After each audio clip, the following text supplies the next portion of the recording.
It is 7 a.m. in Hong Kong and Beijing, 4 p.m. here in San Francisco. Our Zoom event is across international borders in 3 cities. Our special guest speaker, Michael Schuman, is joining us from Hong Kong. His 3rd book just came out last week, Superpower Interrupted, The Chinese History of the World. We're so pleased that he could join us.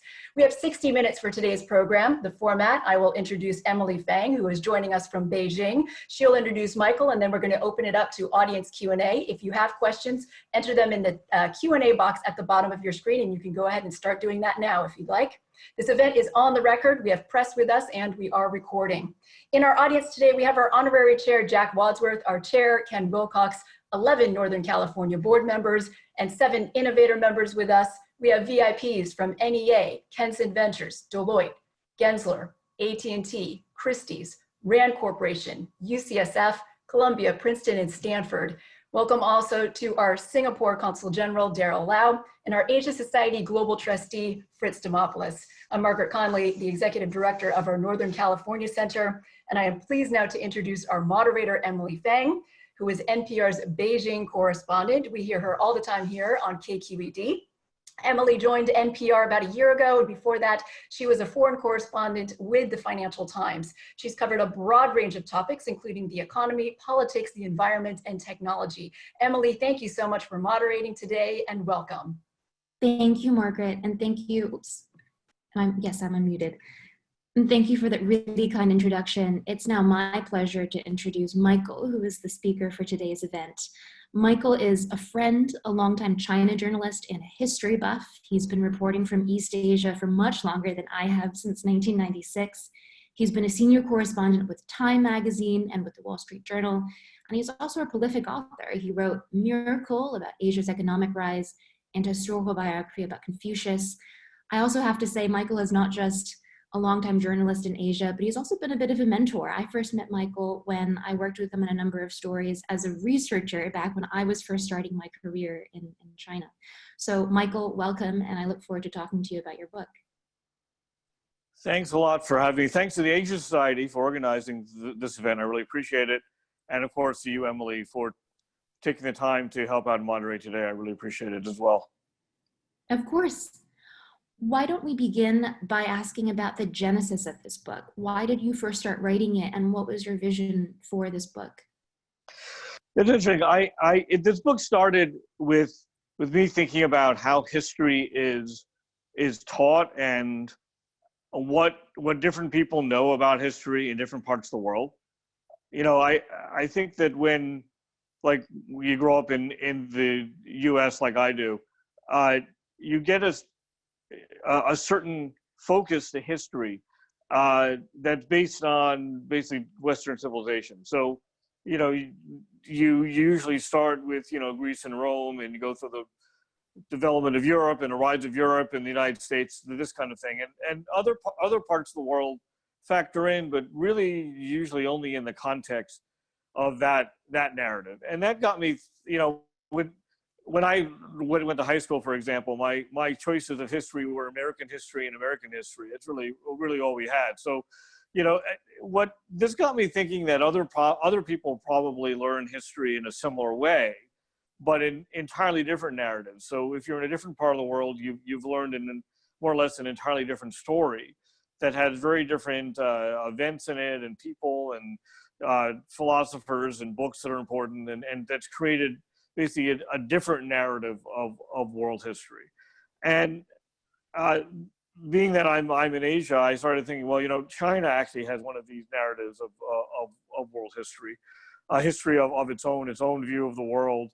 And I started thinking it had its actually own history of the world, or a strand of history of the world. And then I thought that in China, you know, people kind of know this stuff. They learn in school, they learn at home, they get it on television.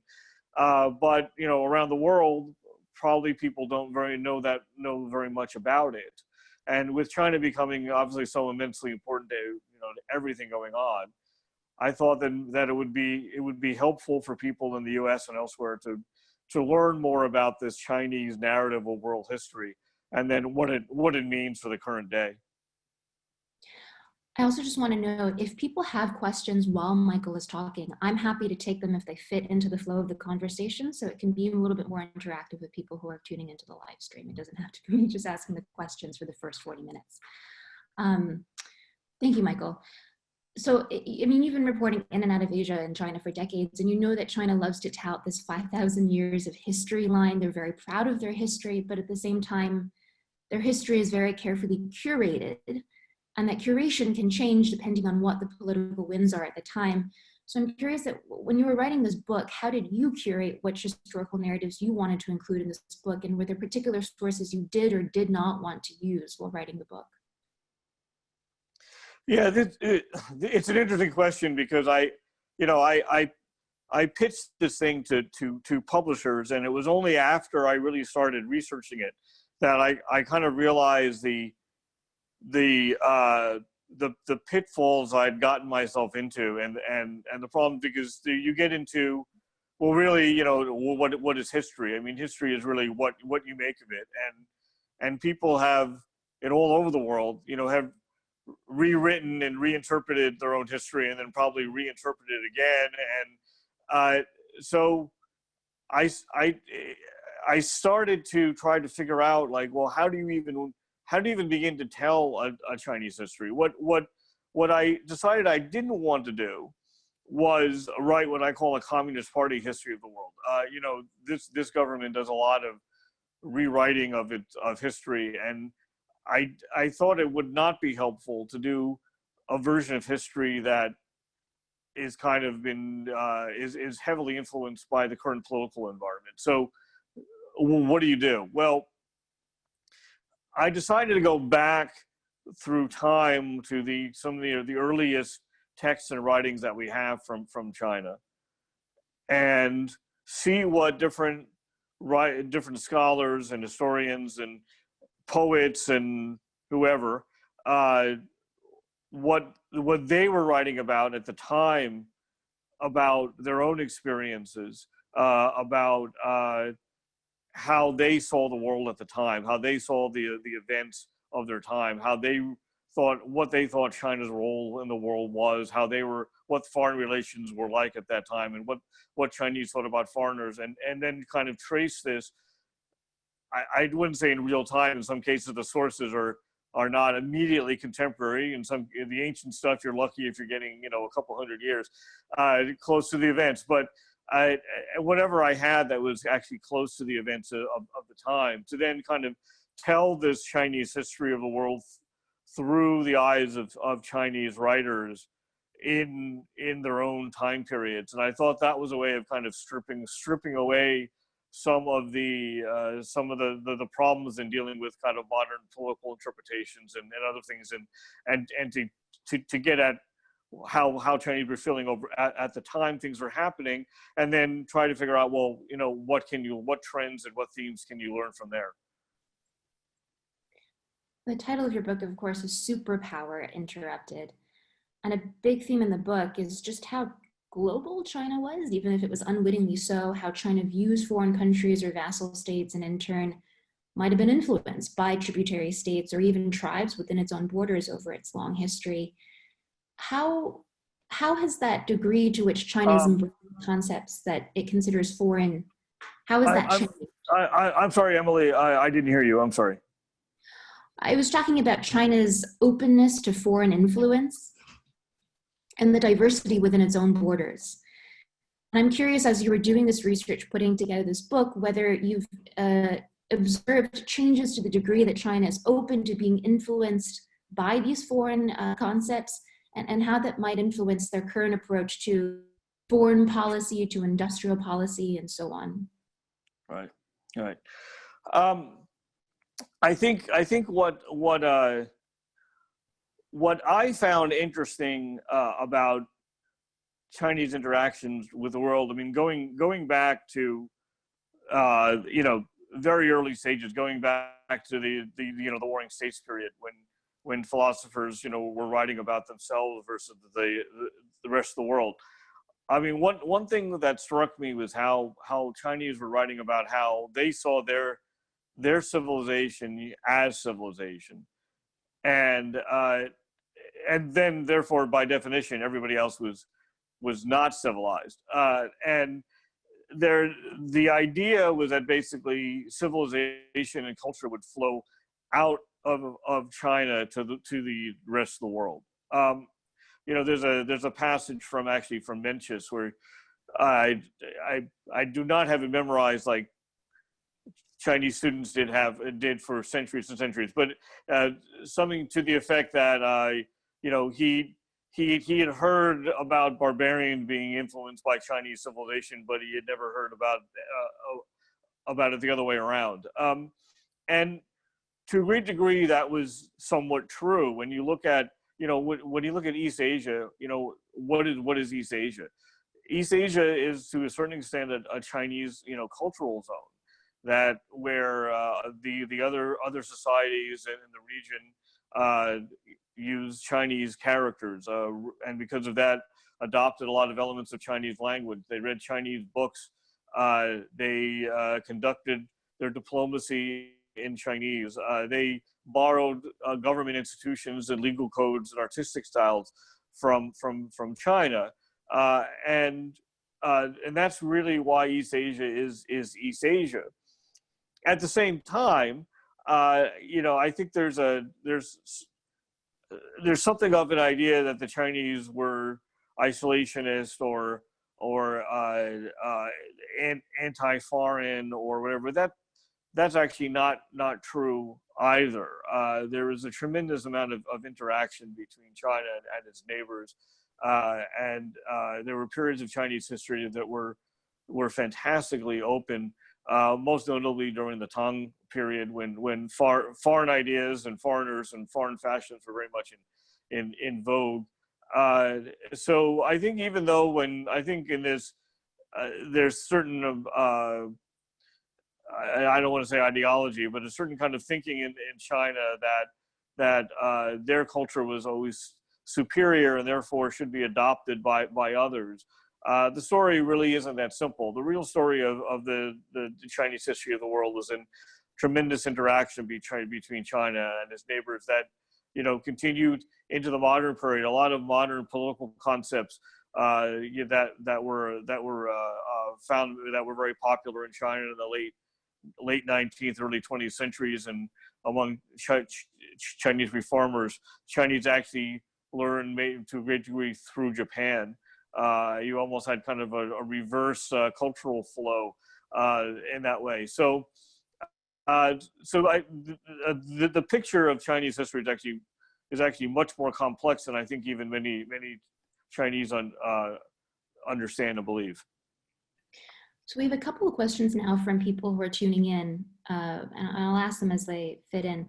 One person is asking, and I think you've sort of mentioned the answer in the Tang Dynasty, but this person is asking about what the most effective period in history related to foreign affairs was, and was China particularly assertive or hostile during that time?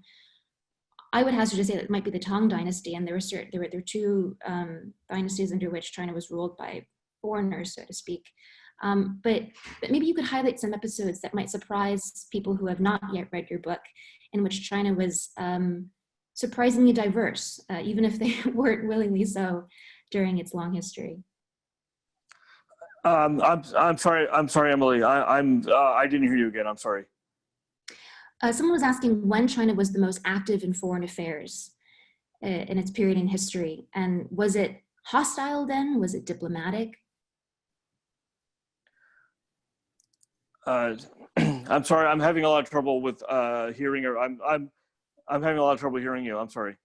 No worries. This person is asking can you repeat the question? When China was the most outward facing in its history, and how would you characterize its foreign relations at that time? Perhaps you could talk a little bit about the Tang Dynasty and the flourishing of Chinese diplomacy then.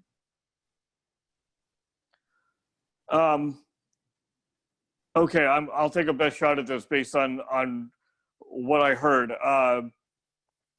The Tang Dynasty. What I found most interesting about the Tang was how they, you know, the Chinese had this idea of that their civilization was somewhat universal, that and transformative. So that if other people adopted Chinese civilization, that they would therefore kind of transform. And actually, the Chinese use that word transform. That they would that you would transform basically barbarity into civilization. And the Chinese over time learned in their dealings with other people that maybe not everybody was going to be Chinese. And you got this into this foreign policy concept of the inner versus the outer, the inner zone that's influenced by Chinese culture and an outer zone that's not.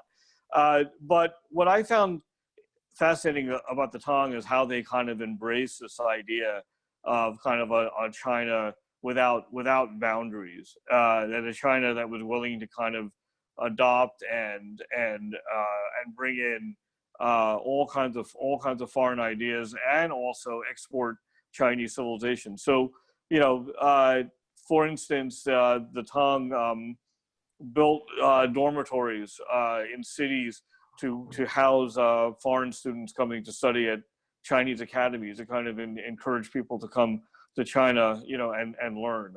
There were many senior counselors and generals who actually were not Chinese, who reached very, very high levels in the Chinese government and military. And I think this is something that I think in when we learn about China, we study China, it's something that we really don't. I don't think we really learn about and hear about very much. We tend to learn about a people that kind of hid behind the Great Wall and didn't like foreigners very much. But then you have this, and it's not just in the Tang period. There are other periods in Chinese history where there was this tremendous amount of give and take interaction, which I think is sometimes left out of the Chinese narrative, but is very important. Mm. You actually use the term Chinese exceptionalism a number of times in your book when describing this worldview. And I wonder, is it fair to compare that to American exceptionalism in any way? I mean, you mentioned during the Tang Dynasty, the sense of exceptionalism became a bit universal and transformative, which I think are hallmarks of American exceptionalism, that you have these universal values that you can proselytize and anyone can become American. Are these characteristics of Chinese exceptionalism through history?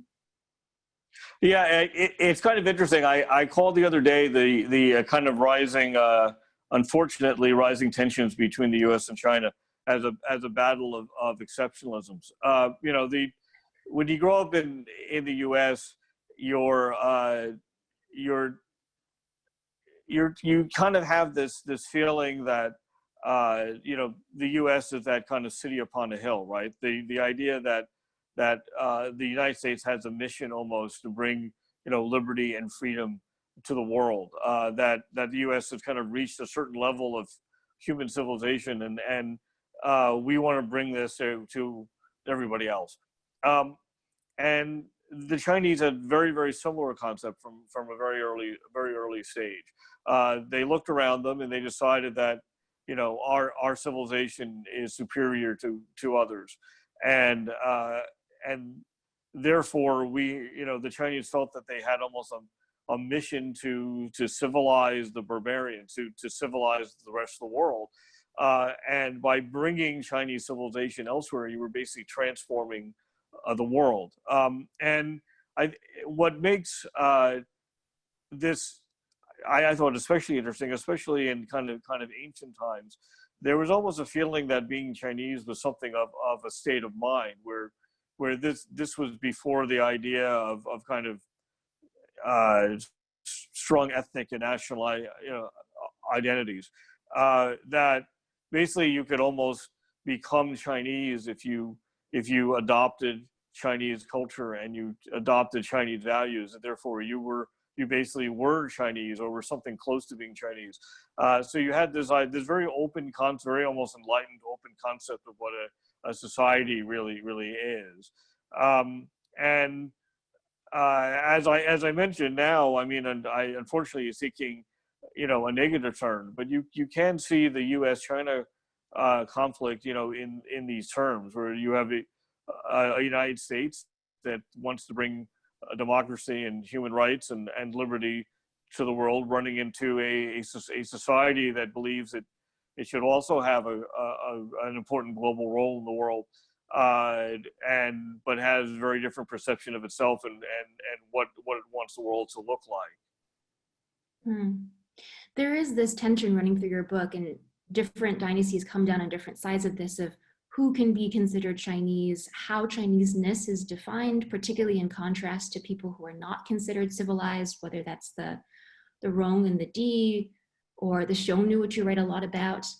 And I'm curious whether you see the current China today as being open to these more global ideas.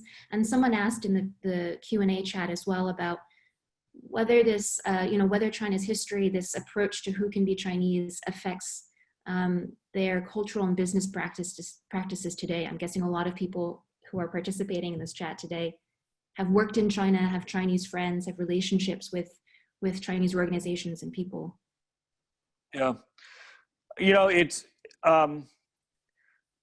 I found that Chinese society, like I think all societies probably, have had tremendous periods of openness and tremendous periods of isolation and xenophobia, and the pendulum kind of can swing back and forth. Where we were just talking about the Tong and how open the Tong was. Then you have a period like the Ming, where the Ming tried and failed, but tried to ban overseas maritime trade, private maritime trade, to kind of limit one main reason was to limit the influence of foreigners and the access to foreigners to China. So you have these two incredibly extremes, and I feel today that the pendulum, unfortunately, may be swinging.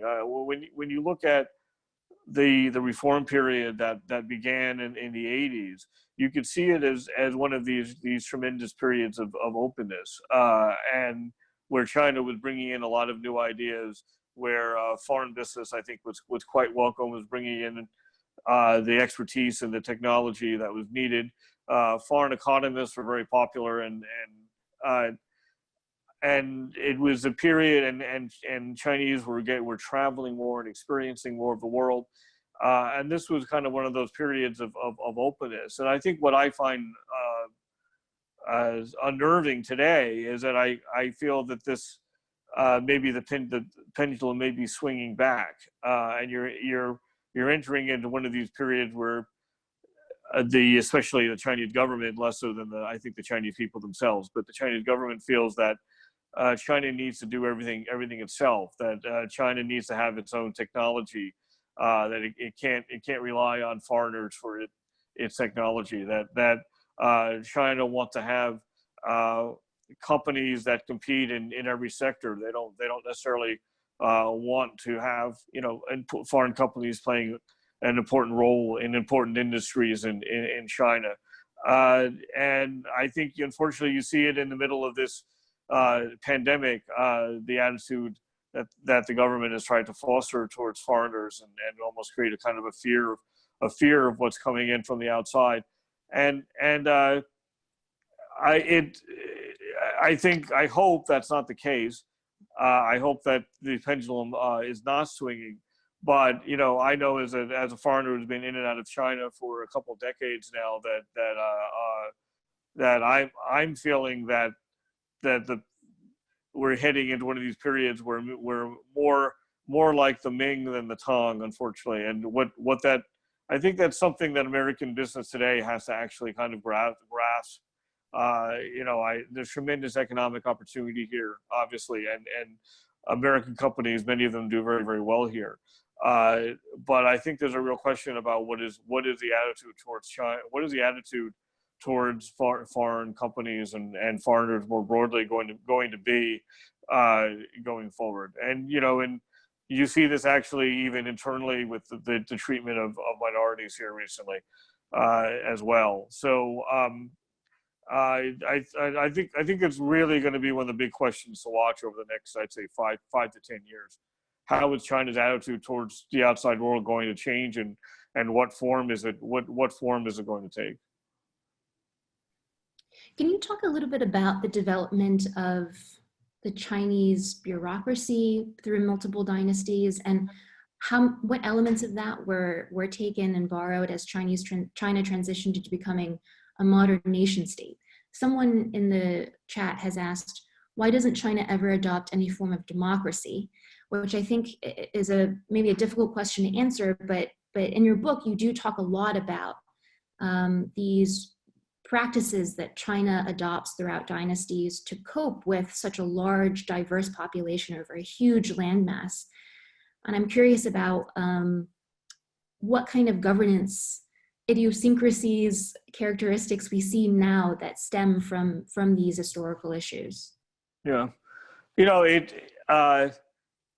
it's actually interesting to look at the bureaucracy of the Han Dynasty versus the bureaucracy of the Roman Empire, and the Han bureaucracy was multiple times larger. It was an entirely different kind of governing system, where the Romans felt that they could basically in many cases govern by proxy, and they could use local people in different parts of the empire to rule. But the Han Dynasty really brought its administration down to kind of the micro level, where you already had well over 100,000 Chinese bureaucrats by around the turn of the Common Era. And this is something that the Chinese really struggled with in the early period, where the original idea of the earlier dynasties before the Qin unification were not really feudal, but something that kind of looked like a power sharing system, where you had a royal house and you had local kind of statelets that were loyal to the royal house but had a lot of independence. But of course that broke up and you had the warring states, and that was kind of seen as bad. So the Qin dynasty, one of their great achievements was basically creating the first unified state, and they are the ones who turned these different semi-independent statelets into provinces and started ruling from the center. And what's amazing about that is that you kind of see that still around today. I mean, the Roman Empire obviously is long gone, but what the Qin dynasty did to a certain extent is still here, and you still have this a centralized state with provinces where power flows from the capital. And it doesn't mean that the local areas don't have a lot of autonomy. We all know that they do here in China. The emperor is far away after all, but that kind of basic structure is still very much there. And I think what you're seeing in kind of the modern period, and I think this is relevant for business, is because of changing technology. You're actually seeing an intensification of that, the role of the state in society, and that bureaucracy kind of reaching deeper and deeper and deeper and deeper into what people are doing. We saw that during the pandemic, of course, and we still see it, but even on a more regular basis. It's an interesting aspect of China in the way that the society has felt that this empire really needs to have that kind of the idea of having one unified government with one leader and power emanating from there is very much entrenched in Chinese political philosophy as well, going all the way back to the Warring States philosophers. So it's still very much alive in the 21st century. Mm. One thing that I did not fully appreciate until I read your book is just how bloody and destructive Chinese history can be. When dynasties end, they end in incredibly violent ways with total destruction of the previous dynasty. And the Chinese Communist Party will often point to instances of this kind of chaos and lack of a unified state to justify some of the more heavy-handed policies. Is that a genuine argument that you feel like people who have studied Chinese history understand, appreciate, and the argument resonates with? Well, it's interesting. I mean, I'm sure you do too, Emily. I get a lot of tweets and messages from Chinese who say, well, you know, the Chinese never invaded anybody. Chinese history, the Chinese Empire was always a peaceful power, and the idea of China having a peaceful rise, peaceful development. You hear the words peaceful development all the time. And unfortunately, Chinese history really did not look like that. I mean, the Chinese fought wars with just about everybody that you can think of over the last 3,000 years, and not all of the wars were of the Chinese making, but there were still wars. And you see that in how certain parts of history are interpreted. I mean, most notably, what pops to mind are the Ming treasure fleet voyages of Zheng He, which are very often portrayed in China, in contrast to kind of European colonialism, where the Europeans went around invading everybody and creating colonies, and here were the Chinese sending out these treasure fleets, and they were perfectly peaceful and just traded and were nice to everybody. That's really not true. The treasure fleets carried thousands of soldiers, and they did fight various places along the way, but this kind of history has been somewhat sanitized. But it's very much in Chinese political thinking that unity is order. I mean, this goes back to the early Confucians, and the experience that China had during the Warring States period, kind of entrenched in the minds of the political elite, that the way to have order was to have unity under one government, and I think that idea was so powerful that that's one reason why whenever a dynasty fell, there were all these people around who wanted to recreate it, wanted to rebuild that unified state over and over and over and over again. And I think you can still see that in the mindset of the government today, that they do present themselves as the champion of order, that China is an oasis of order and stability in a world of chaos. The Chinese state media is enjoys, as they are right now, advertising any kind of chaos that's going on around the world. Right now, it's a protest in the U.S. When the state media likes to present these kind of protests as a sign basically of a failing state or a failing society, in contrast to the tremendous peace here in China. So it's very, very much a part of not just the political messaging today of the Communist Party, but it's very much a part of the political philosophy of China's entire history going back 2,500 years. Someone in the Q&A chat has asked about China's geopolitical ambitions, and I wonder if you could talk a bit about this civilizational pull that China once had and that it probably wants again. Xi Jinping talks about, he uses this phrase, rejuvenation of the great Chinese nation. And I used to think about that in terms of politics, but I wonder if he means more instead this civilizational pull that China once had as the center of the world, and how that might inform their outwards geopolitical ambitions today. Yeah, it did, because China was not always a great power politically or militarily. We just talked about how they fought a lot of wars. Well, they also lost a lot of wars, and of course China got invaded by any number of different foreigners, the Mongols most notably, and there were periods where the society was broken into pieces. There was no central political authority. There was civil war, but throughout all of this chaos, there was a pillar of Chinese power that very much remained to a great degree whole, and that was the power of their civilization, the power of their civilizational, and as you said, the civilizational pull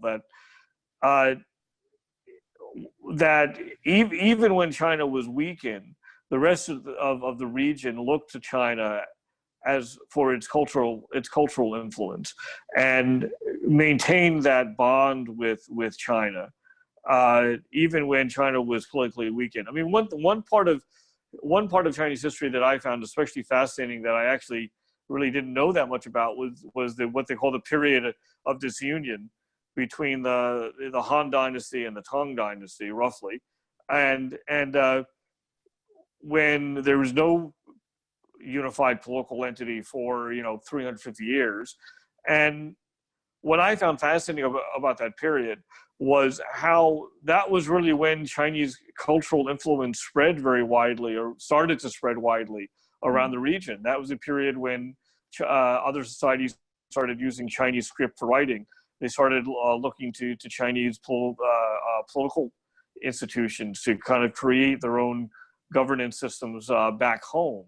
This is when they started kind of reading Chinese literature. So I think the current leadership of China knows that very, very well. And you see in Xi Jinping talks all the time about the need for China to enhance its soft power.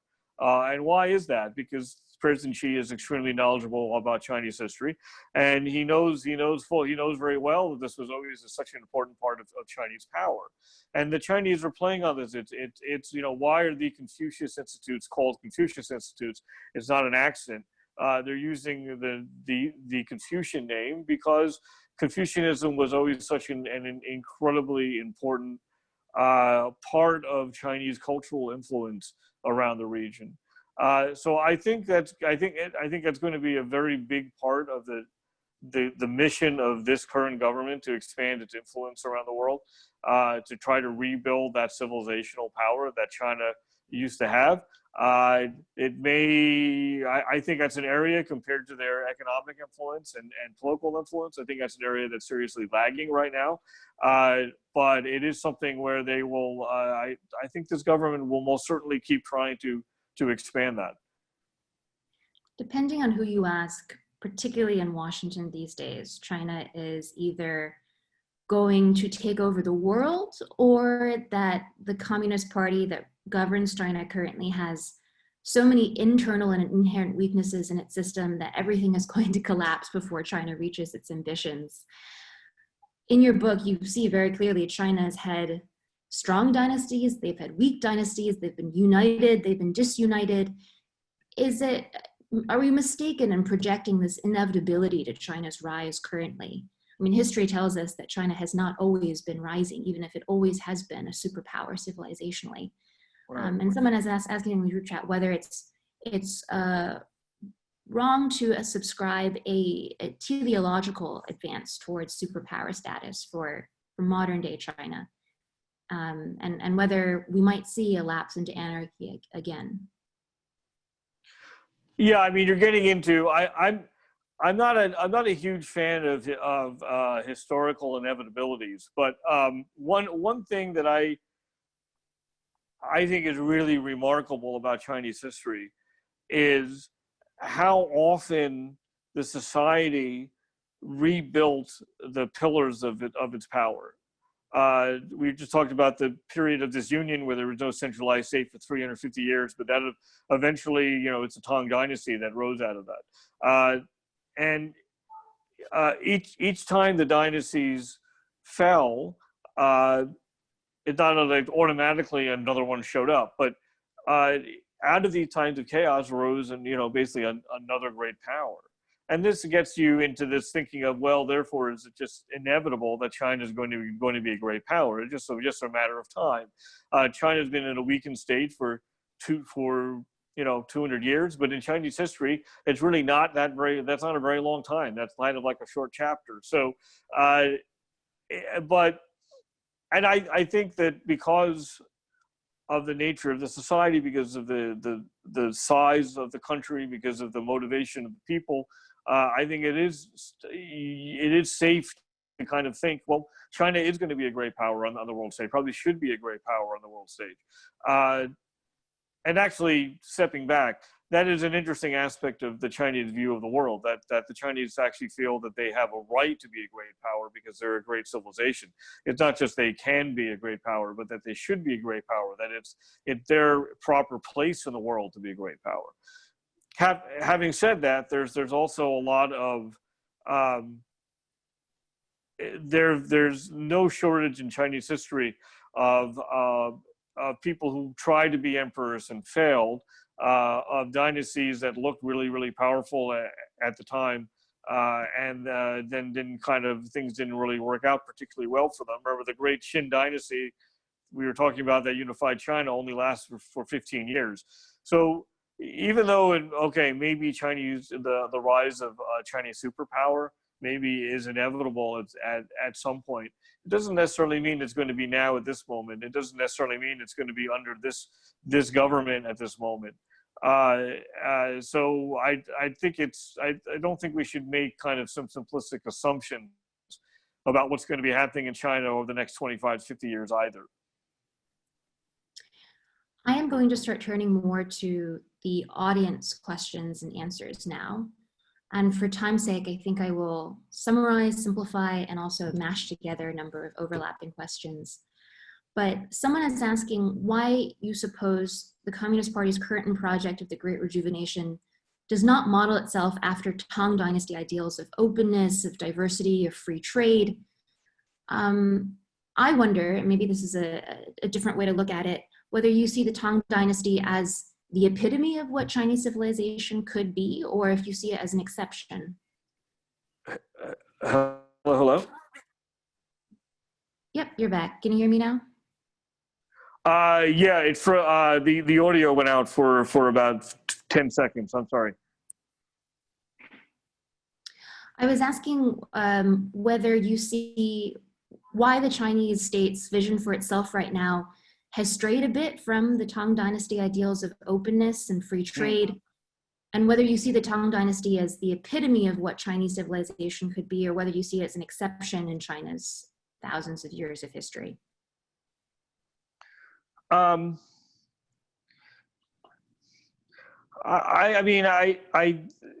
think when you read histories, of China, I think it's interesting that very often historians talk about the Tang Dynasty as this kind of especially glittering period of Chinese history. A lot of that, of course, was the tremendous artistic achievement, technological achievement, the tremendous success of the Tang as a military and political power, and the way that they expanded expanded their influence deep into Central Asia. At the same time, I think a big part of what made the Tang this kind of pinnacle, it seems, of Chinese history and Chinese society, is the Tang openness and how much they gained and learned from the people around them. In some cases, the people that they inherited as they were marching around, and it's I don't know, me reading about Chinese history, I'd like to think that was an element of what made the Tang, and what made the Tang so wonderful. I hope that people today in China and in this government will look back at their own history and realize that not just the Tang, but some of the truly great periods of Chinese history was when the society was its most open. Another period like this is the early Qing period, to a lesser extent maybe than the Tang, but still, where the rulers, the great emperors of the early Qing really kind of saw themselves as something like universal. They reveled in the idea that they had a multicultural society.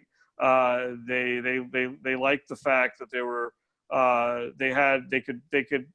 chat with some Western missionaries, but they also had Buddhists around and steppe people and all kinds of other people in their society, and they actually kind of they kind of tried to learn and tried to connect with all these different parts of the Chinese empire.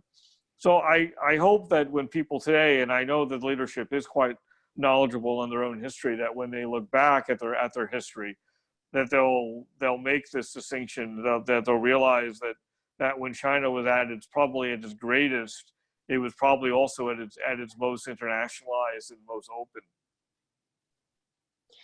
Relatedly, an audience member is asking what your parameters were for China when you were writing this book. I mean, the borders of China have changed so much, and these legacy imperial conquests, particularly Xinjiang and Tibet, have continued to, and this is a euphemism, pose headaches to Chinese leadership, and they've reacted in ways that are incredibly tragic. How did you go about thinking about what is China and what you wanted to include in the scope of your book? Yeah, that was actually a serious problem. You know, I mentioned earlier the problems with the book about, like, well, what is history, right? What is really Chinese history, and how like all history, it's interpreted so much. Well, another problem, you know, of course, is what is China, and what is being Chinese. And of course, the concept today of China and the identity of being Chinese is, of course, absolutely nothing like what it was 1,000 years ago, let alone 2,000 years ago. People in China tended to associate themselves with the different dynasties, and of course, geographically, was massively different. I mean,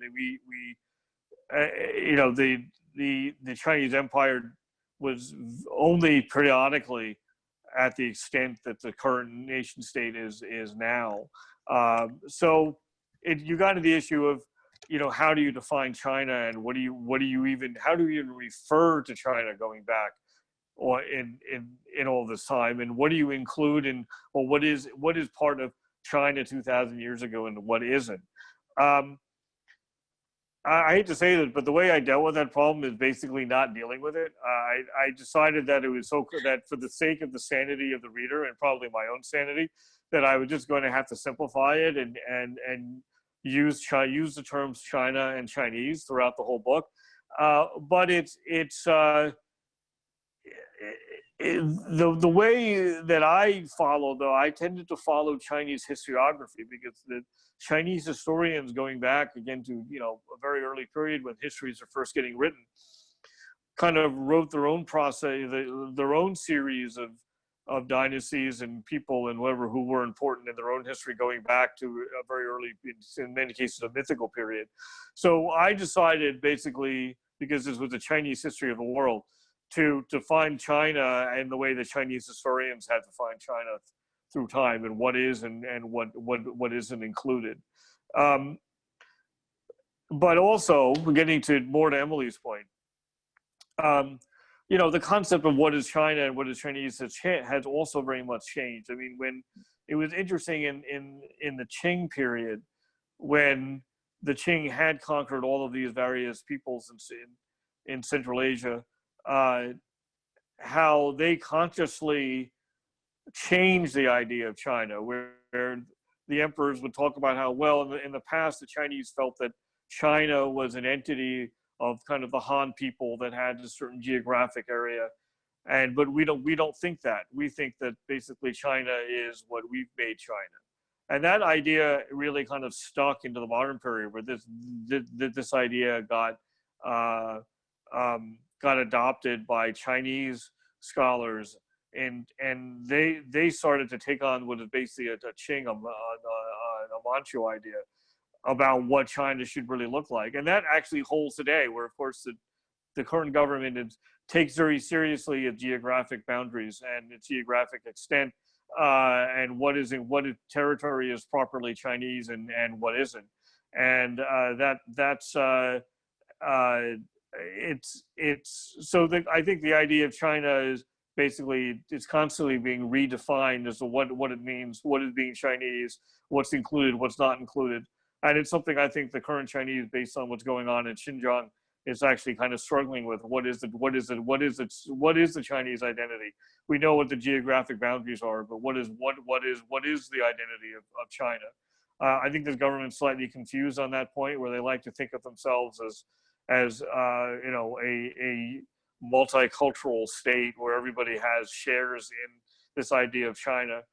But then you see what's going on in Xinjiang, and you see that that's actually really not the case. So I think it's a concept that basically is still being defined. Mm. Do you see that contradiction ever being reconciled? Someone is asking in the group chat. You see this rise of kind of Han nationalism and this ongoing discrimination against it. I mean, China is not an immigrant country. At the same time, China wants to put forward this more universalistic model of, the catchphrase now is shared humanity, or what is it? Shared humanity with humankind, as they beef up their relations with the rest of the world. So, do you see that tension being reconciled? I'm sorry, Emily. I didn't get that. I didn't get that question. I'm sorry. I was asking whether you see that contradiction that you just mentioned being reconciled, of this rise of kind of an ethnic-centered state that China has intermittently adopted versus its, on paper, more globalist attitude towards who is in the remit of being Chinese.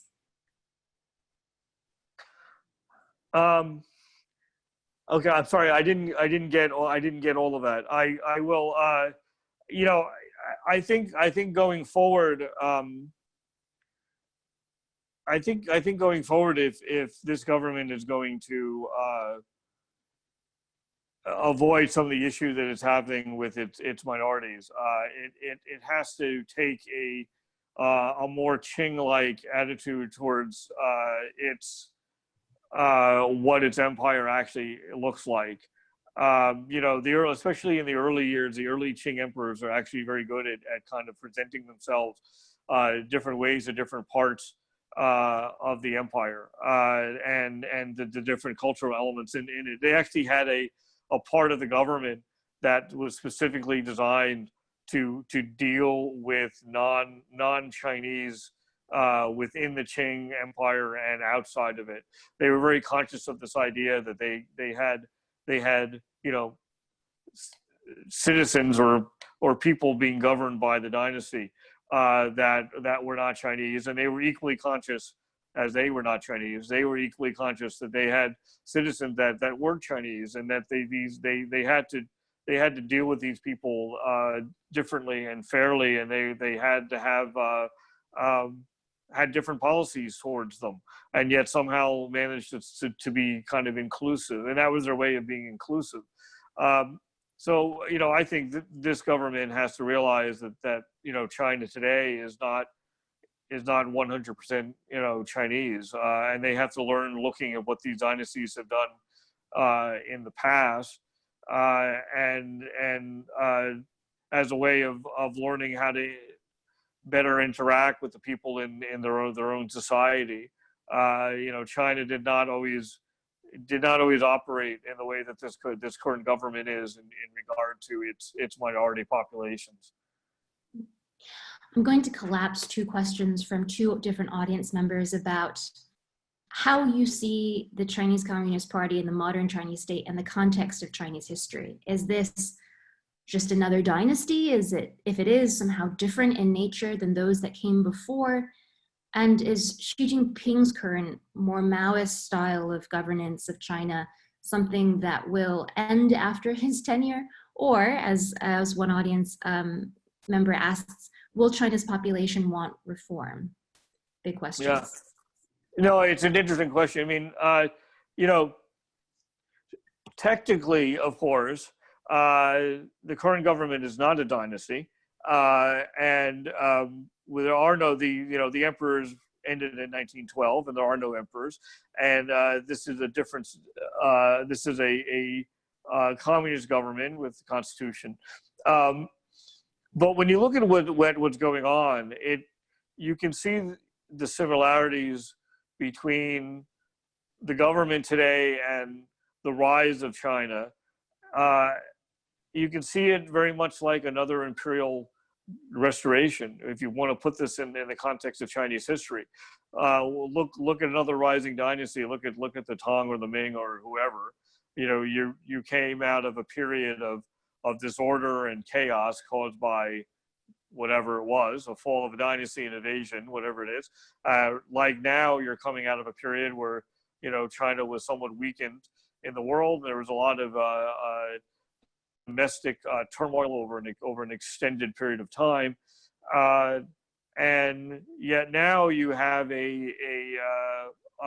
again, you have a unified government that is expanding in power, not just at home, but on the world stage. You have a government that is increasingly looking like a one-person government in the way that the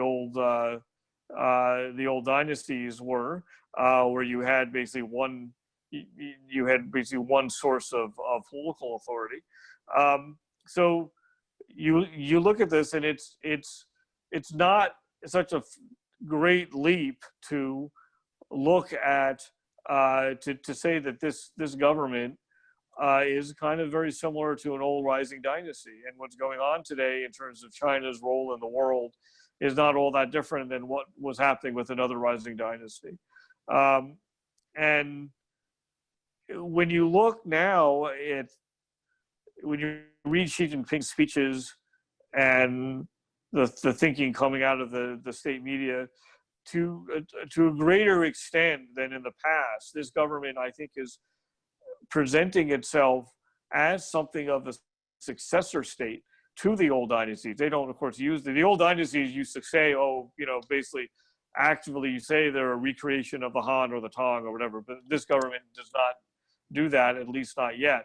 But it does like to link. It does find ways of linking itself to the old to China's former days as a great power.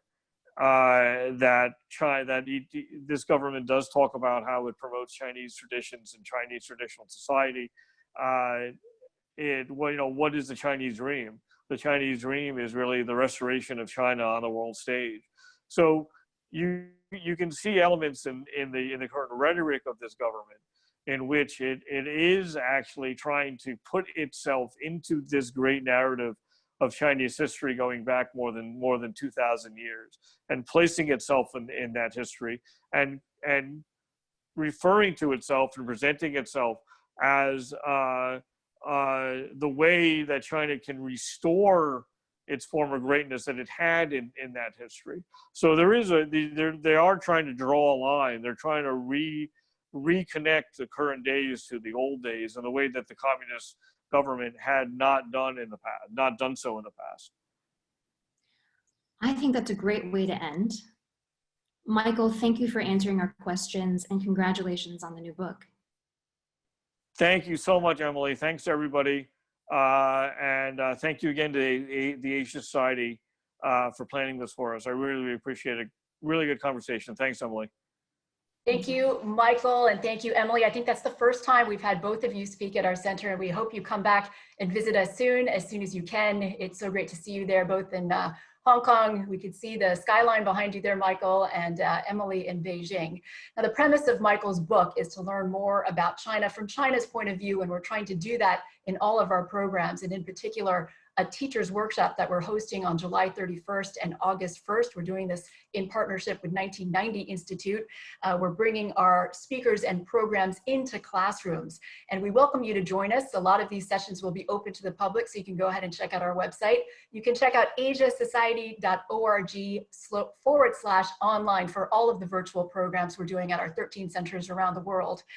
It's June 16th. We have 14 days left till the end of our fiscal close. If you would like to support or donate to our nonprofit, we would love to hear from you. We're also hosting a big Future of US-China conference in January. So if you're a corporation or an individual who wants to help us develop that, we would love to hear from you as well. Thank you to our team for today's event, Rexla Uy, Pilar Jumpasit, Michael Chong, Heather Evans, James Gale, and all of our interns. For those of you who are joining our VIP reception, which is for Groundbreaker and Innovator members, please move over to the second link that we emailed you in your event confirmation. This is going to be a Zoom meeting, and you're going to have the opportunity to talk directly with our speakers. Thank you to everyone who joined us, and from all of us at the Asian Society Northern California Center, stay safe.